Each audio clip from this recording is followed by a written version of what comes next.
Well, it is great to have Rickey, Jean, and Denise in the studio. This is our interview portion tonight. Welcome back, guys. Thanks you so much. Was very glad to be here. Well, I know a lot about you two just because I've known you for a while, but not everybody does. So if you would start out with kind of where you're from, how you guys kind of got together and formed this musical wonder. Well, we met at church, and we happened to be on the same praise and worship team. And just so happens, one Sunday we lost the praise and worship leader, and they said, "Rickey, you handle it today." And I said, "Denise, help me get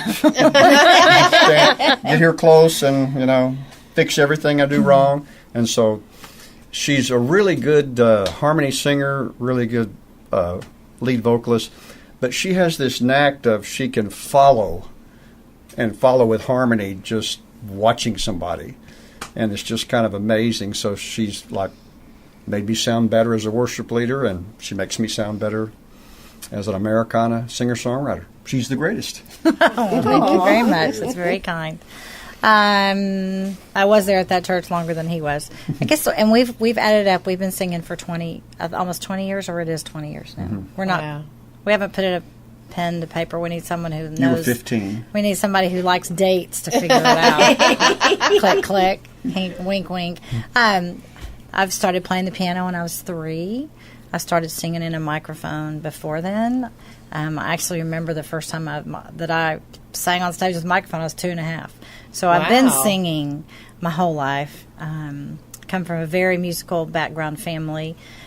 So music is just intertwined in my blood, in my heart, it's my passion.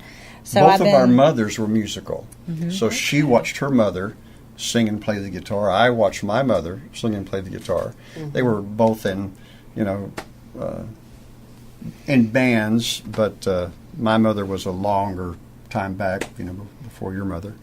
But so we kind of have that in common, where when we talk about the musical family, it's almost like, am I talking about your mother or my mother? Yeah, a lot of similarities there.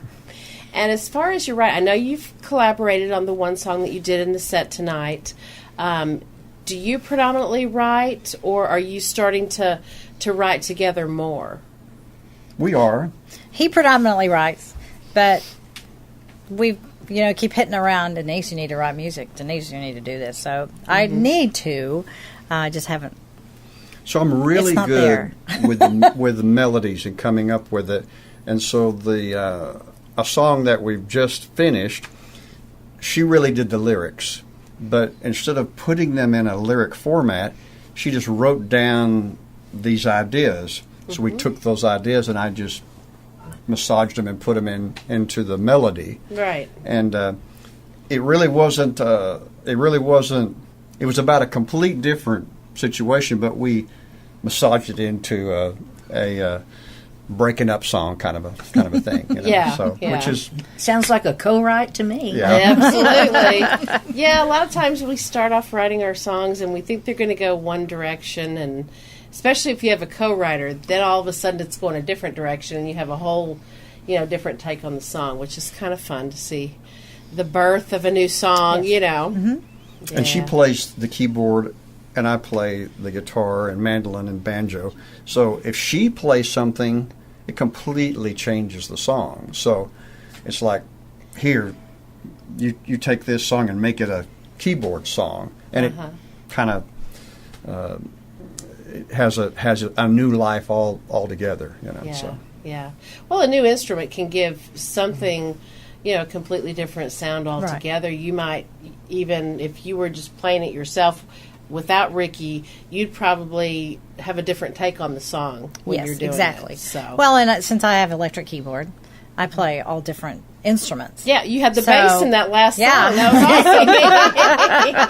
awesome. It really needs that bass in that song. But, I play accordion, I play harmonica, I play banjo, I play flute, we play strings. So I feel like I can enhance the song with a different sound. So that's the beauty of an electric keyboard. I can play a real piano, so it's not that difficult to morph and play something different. But it is very fun to take his ideas and make it sound eerie or sad or punchier. That's part of playing together. Yeah. I'm just a songwriter. Oh, you're a little bit more than that. Now, Duck Creek Station is the name of your band. Mm-hmm. Tell us about when that was formed and how it kind of came to be. Well, I had this idea after I stopped being a full-time worship leader. Had all of these songs that I had written, and they were, scattered here and there.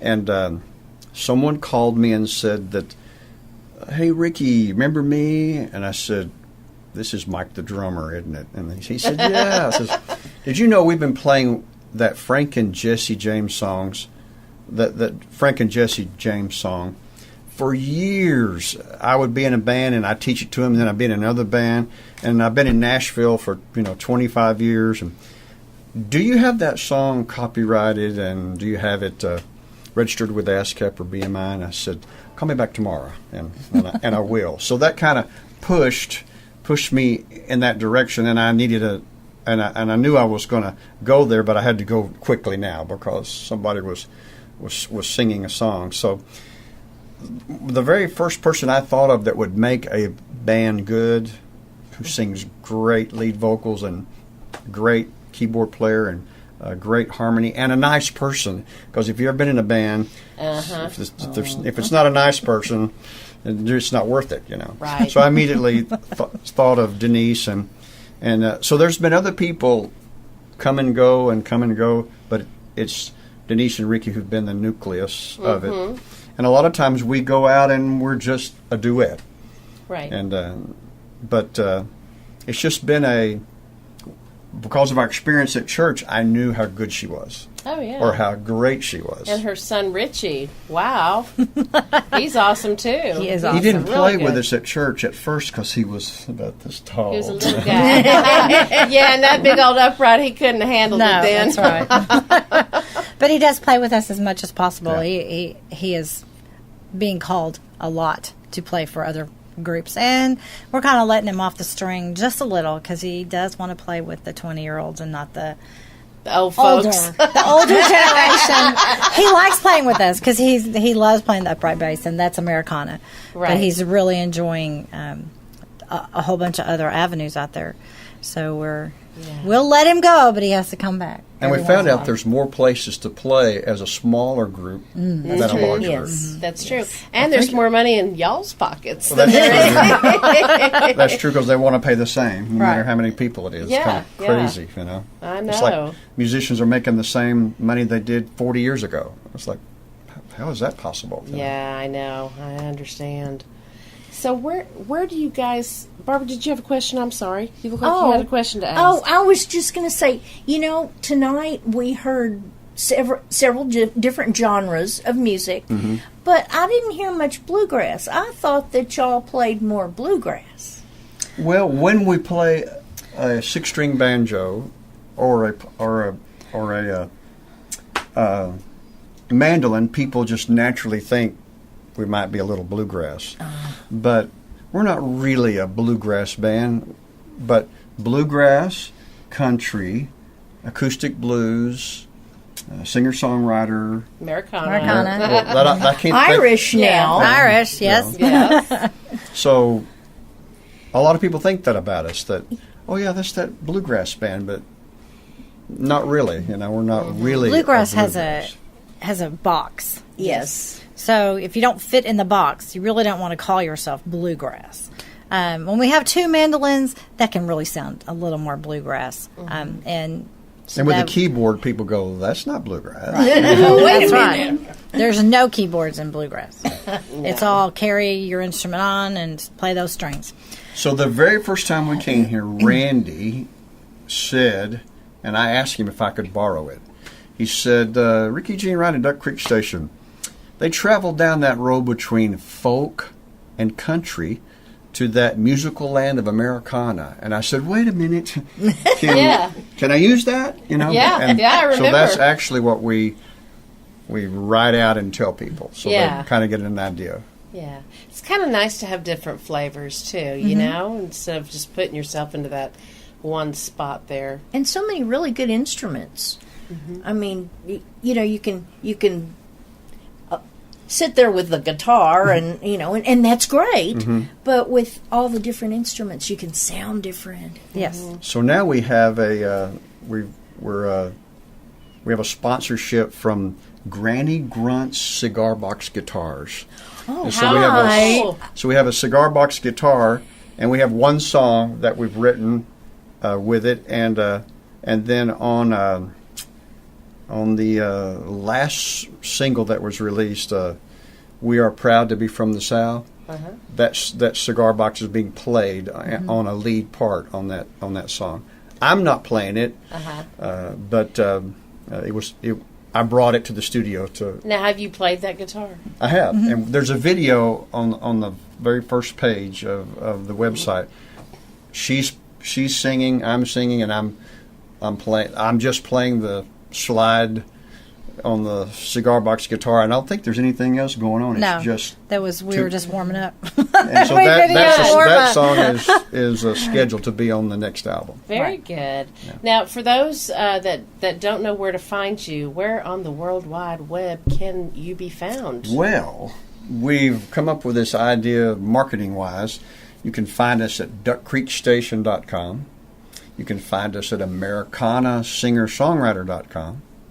You can find us at countrysinger-songwriter.com. Look at And you. you can find us at RickeyGeneWright.com. So we really need to have a... And themusicroom.com. And in the Yeah, and music. in the That's right. musicroom.com. There you go. So maybe we need to have LoriDeniseOwen.com or something. That is a thought and a half. Yeah. And I actually did talk to somebody And today they're about all making a pointed to the website. same place, Right. except, of course, y'all's website. So it's not multiple websites. It's just everything pointed. And I learned that in the business marketing world. That so if you were to go and type in Americana singer-songwriter in Google, guess what pops up? You do. All Well, right. we pop up Yeah. because there is Smart. a website that That's and people said, "How much did you pay for that?" I said, "I didn't. It was just too long of a thing that nobody wanted." AmericanaSingerSongwriter.com. So it was there. So we took it. awesome. Well, I also noticed that on Facebook, you've got friends of Rickey Jean Wright And Duck Creek Station. and Duck Creek Station. And we have Duck Creek Station. And we have Rickey Jean Wright. So there's three. There's 3 or 4 Facebook things. There's three Facebook things. But that's all from hanging around business people and going to networking things and listening to them. Well, as a songwriter, if that's what you want to do to make a living, and that's where you are, I mean, it is a business, and I think, that's one thing that the younger generation needs to understand is that if you're going to do this full time and feed your family, you have to treat it like a business. So Sure. that's real good. So a lot of the places that we've gotten to play have been strictly through meeting somebody, networking. It wasn't they just called us up out of the blue and said, "We think y'all are great." Yeah. I actually went to a open mic, and the owner of Poor David's Pub saw me, and David he Carr. talked to me, and so then I went back with Duck Creek Station to another songwriter spotlight.